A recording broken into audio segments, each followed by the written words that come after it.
Nós estamos na segunda semana da série que nós intitulamos Castelos de Areia. E na nossa região isso é bastante comum, imagino que disse isso semana passada também, que a maioria de vocês em algum momento já fez castelo de areia na praia. Quando era criança, agora que tem filhos ou com os netos e entende como é essa dinâmica de fazer castelo de areia. E a gente idealiza, a gente pensa, normalmente as crianças pensam uma coisa muito mais simples, né? Mas os pais vão lá e querem fazer torrezinha, pátiozinho, e querem fazer o fossozinho. É tudo diminutivo para fazer de conta que são as crianças que querem fazer isso. Mas quando a gente percebe as crianças já foram embora, a gente continua lá trazendo areia com o baldinho, moldando. Eram as crianças nada, né? Eram os adultos que estavam lá brincando mais uma vez. A gente tomou algumas ideias de Tim Keller num livro dele chamado Deuses Falsos, no qual ele vai tratando das idolatrias. Ele diz que o coração do ser humano é uma fábrica de ídolos. A gente não interpreta mais essas pequenas coisas que vão ocupando lugar na nossa vida como idolatria. A gente pensa em idolatria, agora largar o cristianismo e começar a adorar qualquer outro Deus, em qualquer outra expressão religiosa. E de repente a gente já diz, não, mas meu coração não tem lugar para idolatria. E ele vai falando das pequenas coisas que nós seres humanos somos capazes de colocar no lugar de Deus. Ou seja, a gente coloca a nossa esperança de redenção, a gente coloca a esperança de preencher o vazio que há na nossa vida, em algumas coisas que, se a gente parar para pensar, elas soam tão absurdas que a gente diria, não, é verdade, ele tem razão. O coração do ser humano é uma fábrica de ídolos. E na semana passada nós falamos um pouquinho com o título O Amor Não É Tudo Que Você Precisa. E passeamos pela vida de Lia, personagem do Antigo Testamento, esposa de Jacó. Ela não era a mulher que Jacó amava Raquel. Mas no meio dessas confusões que Jacó se metia, ele está casado também com Lia, e agora a esperança que essa mulher tem de que o marido a valorize, que o marido preencha o vazio existencial dela, vão caindo por terra em cada novo episódio dessa novela.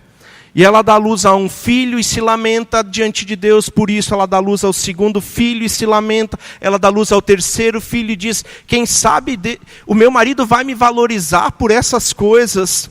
Até que no quarto filho ela diz, cansei. Meu marido não vai preencher o vazio que há na minha vida.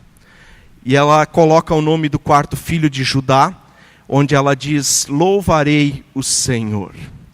De alguma maneira ela percebe que a esperança dela em Jacó, a esperança dela nos filhos é vazia, é uma forma de idolatria, é uma forma de querer preencher um vazio existencial que todos nós seres humanos temos com uma coisa que não vai dar conta disso.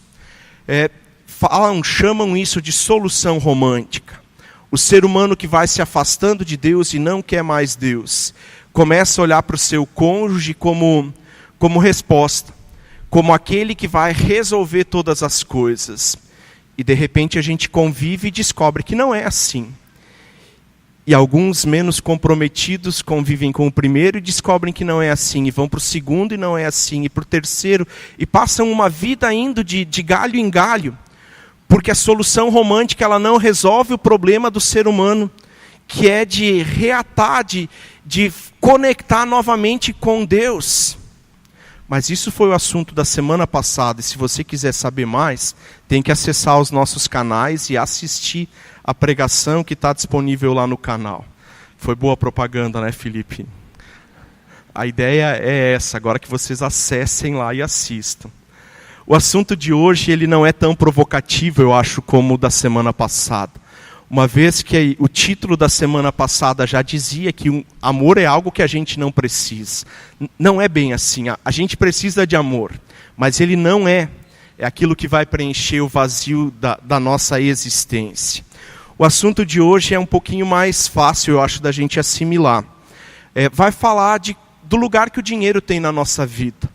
E se Se o Tim Keller está certo, que o coração do ser humano é uma fábrica de ídolos, a gente vai chegar à conclusão também que muitas vezes nós nos seguramos no dinheiro, como garantia, como esperança, como aquilo que vai nos dar um futuro diferente. Eu não vou pedir para você levantar a mão se você em algum momento já pensou assim. Se você tivesse mais dinheiro, seu futuro estaria garantido. Porque provavelmente isso passou na cabeça de todos nós em algum momento. Uma piada que circulou no grupo de WhatsApp da família da Graciela, ela mostrou para mim na semana passada. Semana passada não, já faz mais tempo. Diz que o sujeito chega em casa, o marido chega em casa e diz para a mulher: mulher, se eu ganhar na Mega Sena, o que você vai fazer? E a mulher diz: se você ganhar na Mega Sena, eu me divorcio de ti e fico com a metade do prêmio. Ele senta na mesa, puxa o talão de cheque e começa a escrever numa folha de cheque. Ela olha assustada para ele e diz: mas o que você está fazendo? Estou preenchendo o seu cheque porque eu acertei a quadra da Mega Sena. E está aqui o valor que você pediu, metade do que eu ganhei. R$ 236,47. O dinheiro muda tudo. A piada, ela talvez não seja boa, mas em muitas situações, parece que a única coisa que faz alguém ficar junto é a falta de dinheiro. Em outras situações, quando o dinheiro chega, também já não há mais razão para ficar junto. O dinheiro muda tudo. Tem uma música de Cyndi Lauper que vai ser projetada ali. Ela foi uma cantora famosa na década de 80 e 90, fazia um pop rock, às vezes, vocês vão ver pela fotografia dela, que nem sempre era pop, que às vezes era muito rock. E numa das músicas dela, ela escreve assim: desculpe, amor, estou largando você esta noite. Encontrei outra pessoa e ele está esperando no carro lá fora. O marido responde: ah, querida, como você pôde fazer isso? Juramos amor eterno um ao outro. Ela disse: bem, eu sei, mas quando fizemos isso, havia uma coisa na qual não pensamos mesmo. Era o dinheiro. O dinheiro muda tudo. O dinheiro muda tudo. Achamos que sabemos o que estamos fazendo. Isso não significa nada. Tudo ficou no passado agora. O dinheiro muda tudo. Dana White, presidente do UFC, numa entrevista no final de 2017, falando sobre Conor McGregor, diz ao site do Daily Mail, talvez ele nunca mais volte a lutar de novo. A questão era se ele voltaria a defender o título dos pesos leves. Talvez ele nunca mais volte a lutar.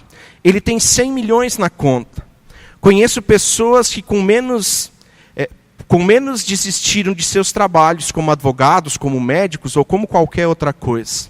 Tente se levantar e tomar socos no rosto todos os dias, quando você tem 100 milhões no banco. O dinheiro muda tudo mesmo para muitas pessoas. Se eles têm razão, se a música tem razão como expressão da cultura, que o dinheiro muda tudo, se dependendo do que a gente tem na conta bancária, a gente desiste de algumas coisas, eu no lugar dele eu também desistiria. Se chegar nos 100 milhões eu não quero mais apanhar. O dinheiro muda tudo. Lucas capítulo 11, se vocês trouxeram Bíblias, a partir do versículo 37 vai dizer assim, Lucas 11, 37. Tendo terminado de falar, um fariseu o convidou para comer com ele. Então Jesus foi, reclinou-se à mesa, mas o fariseu, notando que Jesus não se lavara cerimonialmente antes da refeição, ficou surpreso. Então o Senhor lhe disse: vocês fariseus limpam o exterior do corpo e do prato, mas interiormente estão cheios de ganância e de maldade. Insensatos! Quem fez o exterior não fez também o interior? Mas deem o que está dentro do prato como esmola, e vocês verão que tudo lhes ficará limpo. Ai de vocês, fariseus, porque dão a Deus o dízimo da hortelã, da arruda e de tudo que é sorte de hortaliças, mas desprezam a justiça e o amor de Deus. Vocês deveriam praticar estas coisas sem deixar de fazer aquelas. Ainda um segundo texto, também no Evangelho de Lucas, agora capítulo 12, só na página seguinte, versículos 13 até 21 dizem assim: Alguém da multidão lhe disse: Mestre, dize a meu irmão que divida a herança comigo. Respondeu Jesus: Homem, quem me designou juiz ou árbitro entre vocês? Então lhes disse: Cuidado, fiquem de sobreaviso contra todo tipo de ganância. A vida de um homem não consiste na quantidade dos seus bens.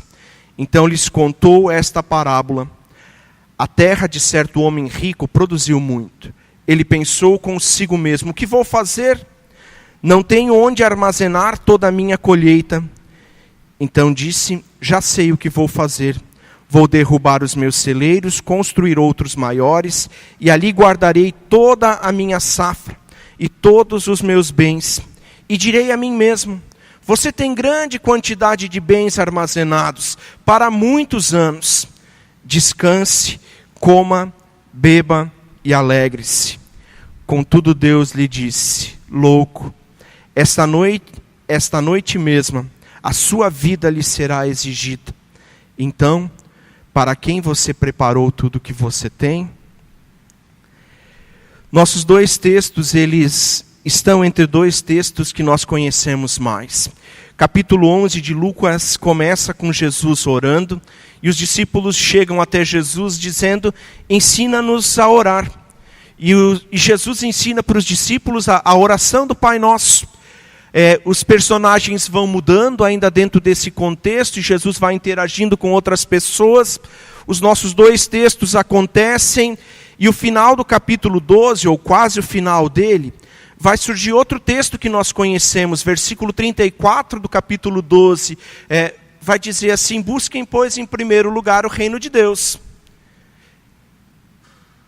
No meio dessas duas coisas, de Jesus que nos ensina a orar, nos ensina a pedir pelo pão de cada dia, e no final dessa história de um Deus que diz: coloquem as minhas coisas em primeiro lugar, acontecem esses dois textos que falam a respeito da ganância. Jesus censura os fariseus dizendo que eles estão cheios de ganância e maldade. Eles estão mais preocupados com o exterior, com aquilo que os outros veem, e por isso eles dão dízimo das pequenas coisas, mas o interior não é mudado. Não permitem que Deus acesse o interior da vida deles. E as coisas não se resolvem dessa maneira. A gente pode trocar de roupa quantas vezes quiser. A gente pode trocar de relacionamentos quantas vezes quiser. A gente pode acumular o dinheiro que conseguir. Mas se dentro não mudar, se não começar de dentro para fora, nós vamos continuar com esse buraco que nada dá conta de preencher. E a idolatria acontece porque nós achamos que outras coisas podem ocupar na nossa vida o lugar que é exclusivamente de Deus. Uma definição de idolatria simples é essa: qualquer coisa, seja ela boa ou ruim, que eu e você colocamos no lugar que é exclusivamente de Deus, e coisa alguma preenche esse vazio. E o ser humano que não se rende a Deus continua procurando. E ele corre atrás, porque horas é o amor romântico, horas é a sexualidade, outras vezes é o dinheiro, e assim vai. E vai colocando coisas, vai tentando preencher esse vazio que continua ali. Vocês estão cheios de ganância e de maldade. No segundo texto que nós lemos, Jesus diz a esse grupo de pessoas que está diante dele: cuidado, fiquem de sobreaviso. Sobreaviso é essa situação na qual a gente presta atenção, a gente não está no trabalho, mas a gente está com o telefone na mão, porque em algum momento ele pode tocar. Nós temos folga nas segundas-feiras, e a gente tem uma escala de plantões na segunda. E domingo, a gente já pega o telefone na sexta, sábado à tarde o telefone está ligado. E a gente deixa aquele telefone e fica torcendo para ele não tocar. Porque se ele tocar, quer dizer que nós vamos perder ou o domingo de tarde, ou a segunda-feira fazendo algum sepultamento. Eu não conheci até hoje um pastor que gostasse de fazer sepultamento. Eu não gosto. Eu faço porque é parte do trabalho. E aquele telefone fica lá e eu faço de conta às vezes que eu não percebo ele. Mas eu estou de sobreaviso. O que Jesus está falando a respeito da ganância é isso agora. Cuidem, se vocês ainda não caíram numa situação de ganância, cuidem, porque no próximo passo pode soar um alarmezinho. E de repente vocês também estão envolvidos nisso tudo. Fiquem de sobreaviso, prestem atenção. O dicionário vai definir ganância como um sentimento humano que se caracteriza pela vontade de possuir tudo o que se admira para si próprio. É a vontade exagerada de possuir qualquer coisa. É um desejo excessivo direcionado principalmente para as riquezas materiais. Ambição, cobiça ou desejo intenso. Vontade intensa e permanente de possuir ou de ganhar algo mais do que os demais. E eu lembrei de uma frase que é atribuída ao velho Rockefeller, o primeiro dos Rockefeller milionários, e dizem que uma vez chegam para ele e perguntam, o primeiro nome dele era John, de quanto dinheiro um homem precisa? E ele responde, sempre mais um pouco. Ganância é isso. Quando a gente para pensar, e a gente chega à conclusão de que nada é suficiente, que a gente precisa sempre mais um pouco. Mais alguns reais no banco, mais um pouco de dinheiro na carteira, mais um apartamento, mais um carro melhor. E a gente começa a trabalhar. A nossa vida começa a girar em torno dessas coisas. Vocês estão cheios de ganância, Jesus diz para os fariseus. Eles continuam brigando, lutando, para ver o bolso deles mais cheio. No primeiro momento, Jesus já diz para eles no versículo 15, cuidado, a vida de um homem não consiste na quantidade de bens que ele possui. Você pode correr, você pode acumular, você pode ter mais do que a maioria das pessoas. Isso não vai preencher o vazio que existe na tua vida. Segunda coisa que eu quero tratar com vocês, diz respeito a uma tese que o Tim Keller também defende no livro dele. Ele diz que tem ídolos que são da superfície. E ele diz que a ganância geralmente é um ídolo da superfície, que é fácil da gente identificar. No convívio com as pessoas, a gente vai perceber quem é ganancioso, quem está sempre de olho naquilo que a gente tem, quem está sempre pensando em ter um pouquinho mais. A gente percebe isso. Tem outros pecados que são da superfície, outros ídolos que são da superfície, que a gente percebe interagindo com as pessoas, conversando, percebendo, avaliando a vida delas. E ele diz também tem os pecados que estão ocultos, aqueles que trazem à tona um tipo de comportamento, mas que nem sempre a gente conhece. E nesse contexto ele diz que o dinheiro ele revela três coisas, ele revela três tipos de pessoa. Primeiro, ele revela que algumas pessoas querem muito dinheiro a fim de controlar o seu mundo e a sua vida. Elas desejam ganhar. Pode um pouquinho adiante só, Jackson. Elas desejam ganhar, a citação do Tim Keller, acho que é a página seguinte. Aí. Isso, a primeira dele. Algumas pessoas querem muito dinheiro a fim... É a frase que estava aí. Querem dinheiro a fim de controlar o seu mundo e a sua vida. Ele diz que tais pessoas normalmente não gastam muito, que tomam para si um estilo de vida moderado e que fazem todo o esforço possível para ir guardando dinheiro. Mas que de repente lá no fundo, a idolatria oculta está nisso, elas não conseguem confiar em Deus como o provedor de todas as coisas na sua vida. E quando eu estava lendo o livro, eu disse, puxa vida, será que isso não é assim comigo? Por opção, a Graziella e eu sempre decidimos que a gente teria um modo de vida simples. Quem frequenta a nossa casa, quem conversa com a gente, espero que perceba isso. A gente faz planejamento do nosso futuro, a gente guarda uma parte daquilo que a gente ganha. E de repente eu fiquei pensando, será que eu só não estou desconfiando de Deus, de que no futuro Ele pode me deixar na mão? É claro, eu já falei isso para a Graziella algumas vezes, se acontecer alguma coisa comigo, como tu vai te virar? E agora, se nós homens formos sinceros aqui, todos nós já pensamos isso em algum momento. Se a gente não tiver mais, se o nosso salário não entrar mais todo mês, como vai ser com a esposa, com os filhos?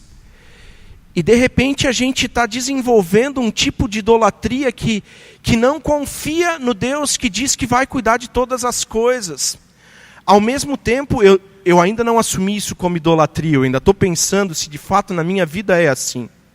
Mas se for assim, eu conheço Deus que provê coisas e nós temos testemunhos a respeito disso, de coisas que Deus foi fazendo, que nós não merecíamos, que nós não planejamos e que Deus deu. Eu não tenho razão nenhuma para desconfiar do Deus que vai cuidar do meu futuro, que vai cuidar do futuro da Graziella, do Heitor. Mas de repente, estou lá eu construindo meu ídolozinho. Guardando tudo o que é possível, porque a gente não sabe o que vai ser no dia de amanhã. O segundo tipo de pessoas que o Tim Keller coloca ali, ele diz, tem pessoas que querem acesso a certos círculos sociais, porque nesses círculos sociais elas se tornam mais belas e atraentes. E ele diz, esse tipo de pessoa tem escondido lá no seu coração uma outra idolatria. Elas gastam dinheiro consigo mesmas sem pensar no futuro. A idolatria que elas têm é que elas não confiam no Deus que as ama pelo que elas são. Elas precisam se vestir melhor. Elas precisam estar nos melhores lugares. Porque senão Deus não as ama. E um terceiro tipo de pessoas, ele diz, são aquelas que simplesmente querem mais dinheiro, porque elas querem com dinheiro exercer poder de cima para baixo sobre outros.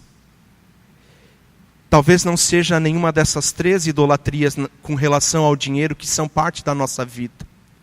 Mas se o coração do homem é uma fábrica de ídolos, talvez tenha alguma coisa para a gente olhar na nossa vida, de olharmos para dentro nisso.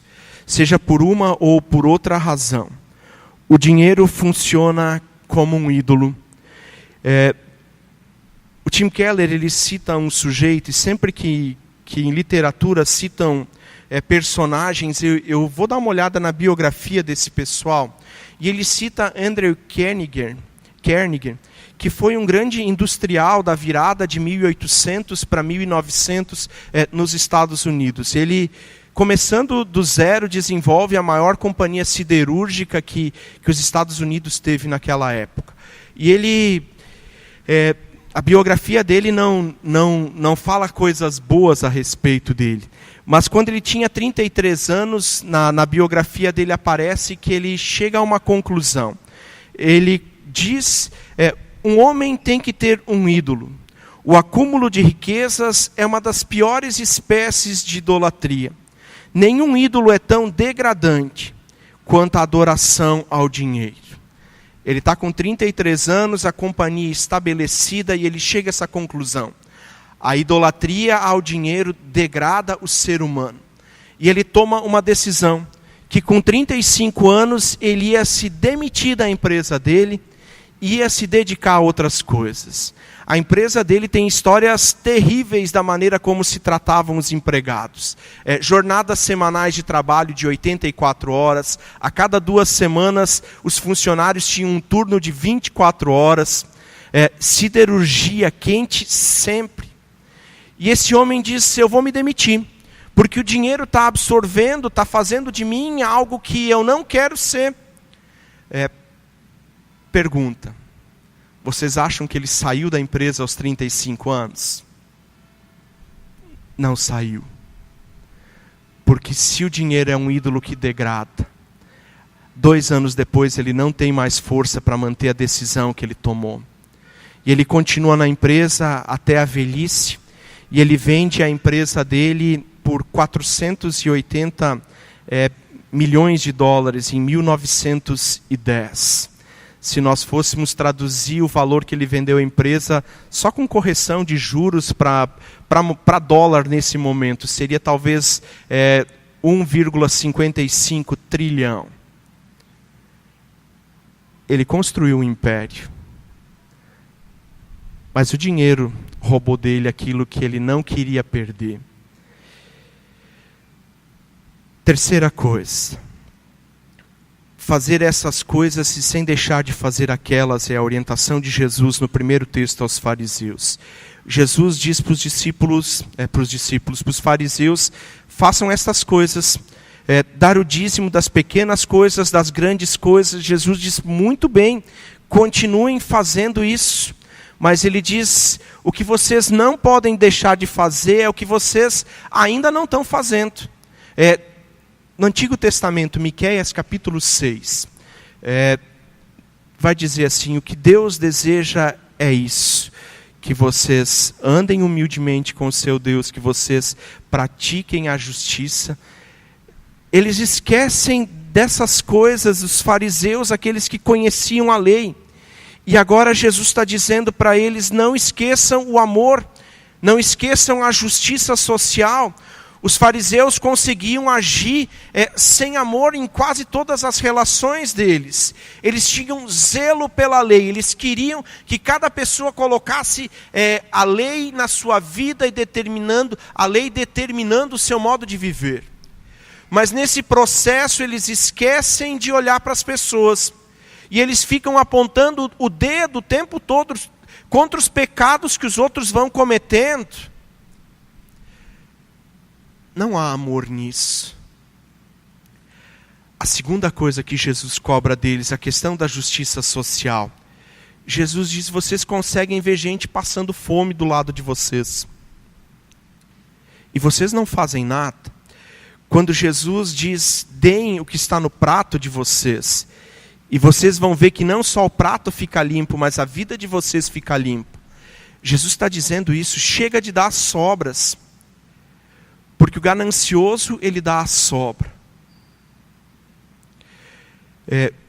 Os fariseus, dentro do ritual de pureza, que Jesus não cumpriu, segundo o início do texto, eles poliam os pratos, as xícaras, lavavam as mãos cerimonialmente antes de qualquer refeição. E Jesus agora diz: se vocês não se preocupassem tanto com essas coisinhas, mas dessem o que está no prato de vocês, vocês fariam essas coisas e não esqueceriam aquelas. Jesus aponta para a generosidade como o único caminho para romper o ciclo vicioso que a ganância estabelece na vida do ser humano. Jesus diz: é generosidade. E se isso não acontecer, talvez não seja momento ainda, e vocês não vivam ganância agora, mas em algum momento ela vai tocar o alarme, e vocês podem cair na cilada que ela está apresentando. Diante da ganância que é um ídolo que nós construímos. A única coisa que nos preserva disso é a generosidade. Rockefeller, que eu citei antes, ele começa a trabalhar aos 16 anos de idade. Em 1910, se estimava que a fortuna dele chegava a 1,8% do PIB americano. Não faço ideia de quanto está o PIB americano hoje, mas passa, acho que de 3 trilhões, alguma coisa assim. 1,8% do PIB americano era a fortuna pessoal dele. Ele começa a trabalhar aos 16 anos num escritório de contabilidade. E nos primeiros 3 meses de trabalho dele, ele ganha $50. A remuneração por 3 meses de trabalho são $50. E quando ele recebe a remuneração pelos 3 meses, ele separa 6% do que ele recebeu e entrega na igreja. A biografia dele diz que depois, quando ele começou a ganhar mais, ele começou a entregar 10% e ele se torna um dos grandes filantropos americanos. A generosidade é uma das coisas que vai fazer com que a ganância não ocupe lugar que não é dela na nossa vida. Se são 6%, se são 10%, se é mais, isso é entre nós e Deus. Mas se a gente não prestar atenção nas coisas ao nosso redor que necessitam daquilo que Deus está colocando na nossa mão, nós vamos chegar à conclusão da frase que é atribuída ao Rockefeller: de quanto dinheiro você precisa, de sempre um pouquinho mais. O Andrew Carnegie, que eu também já citei, vende a siderúrgica dele por 480 milhões para JP Morgan. Esse nome é conhecido, né? Ele vende ela também por volta de 1910, e a fortuna dele então está calculada nesses 480 milhões de dólares. Durante a vida dele, ele distribuiu 350 milhões. É fácil, né? Ele ainda ficou com 130 milhões para viver. Sim, ficou. Deve ter garantido os filhos dele, deve ter garantido algumas coisas na vida dele. Mas se a gente começa a colocar isso em percentuais, ele deu 3/4 da fortuna dele. Isso equivale a 75%. E uma frase dele no final da vida. Eu não sei o que acontece nesse meio desse homem que é cruel com os empregados e dessa frase final. Tem um vácuo na história dele. Mas ele termina a sua vida dizendo assim: o homem que morre rico, morre desonrado. O homem que morre rico, morre desonrado. Não estou falando que você não precisa se preocupar em deixar sua esposa bem, se você vier a faltar. Não estou falando que você não deve pensar no futuro dos seus filhos. Não é isso. Isso é normal e Deus nos convida a planejar, a pensar essas coisas. Ganância, idolatria do dinheiro, o dinheiro que muda tudo, é outro patamar, é outra discussão. E talvez, e que bom se você não está pensando nesses níveis, que você já consiga viver uma vida simples, que você consiga exercer generosidade, que você consiga cuidar bem da sua vida, que tenha planejamento financeiro. Mas o dinheiro muda tudo. E o aviso de Jesus continua sendo esse: louco, esta noite pedirão conta da tua vida. O que você tem preparado? Celeiros cheios e transbordando. E é ponto final aqui. Eu quero terminar ainda lendo mais um trecho agora de Lucas, capítulo 12 ainda, versículos 29 a 34.